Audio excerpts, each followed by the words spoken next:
Sur RMC et RMC Découverte. C'est l'heure du reportage de la rédaction et on en parlait dans le journal. Emmanuel Macron va présenter aujourd'hui, à l'occasion de la journée mondiale contre le cancer, sa nouvelle stratégie. Un plan sur 10 ans, un plan présenté dans un contexte évidemment très difficile pour les malades du cancer.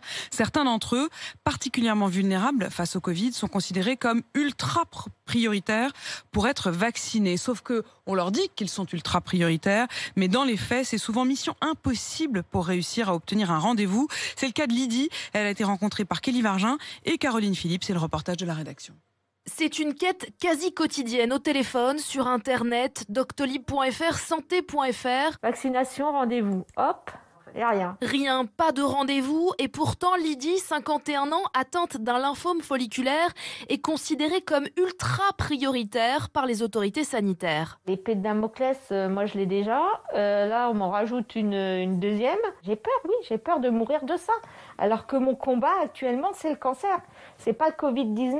Et le temps que vous passez à être sur Doctolib, à essayer de joindre les centres, mais aussi on est malade. On a aussi notre maladie, notre fatigue. Ça devient épuisant et c'est trop de freins pour accéder à la vaccination. Des doses de vaccins comme un espoir de retrouver un quotidien un peu plus normal. À la maison, tout le monde porte un masque FFP2 et vit dans le stress depuis 1 an. Son mari, son fils et sa fille. Elle reste dans sa chambre, on mange en décalé. Vous vous rendez compte ? Il n'y a plus de bisous, il n'y a plus d'embrassades. Nous, ça fait un an où même mes enfants, on se voit de loin. Ça n'empêchera pas les gestes barrières, pas du tout.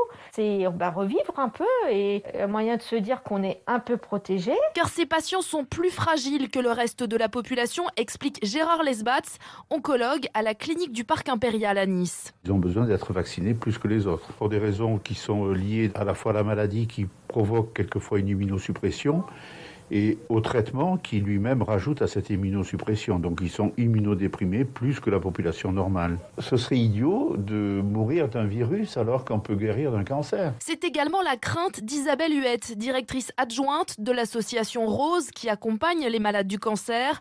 L'accès à la vaccination pour ces patients doit être simplifié rapidement. Là, il faut vraiment accentuer cet effort de clarification et de simplification de l'information, tant pour les patients que pour les professionnels de santé qui doivent prescrire l'accès à la vaccination. 70% des adhérents de l'association Rose n'ont pas réussi à obtenir un rendez-vous pour recevoir la première injection.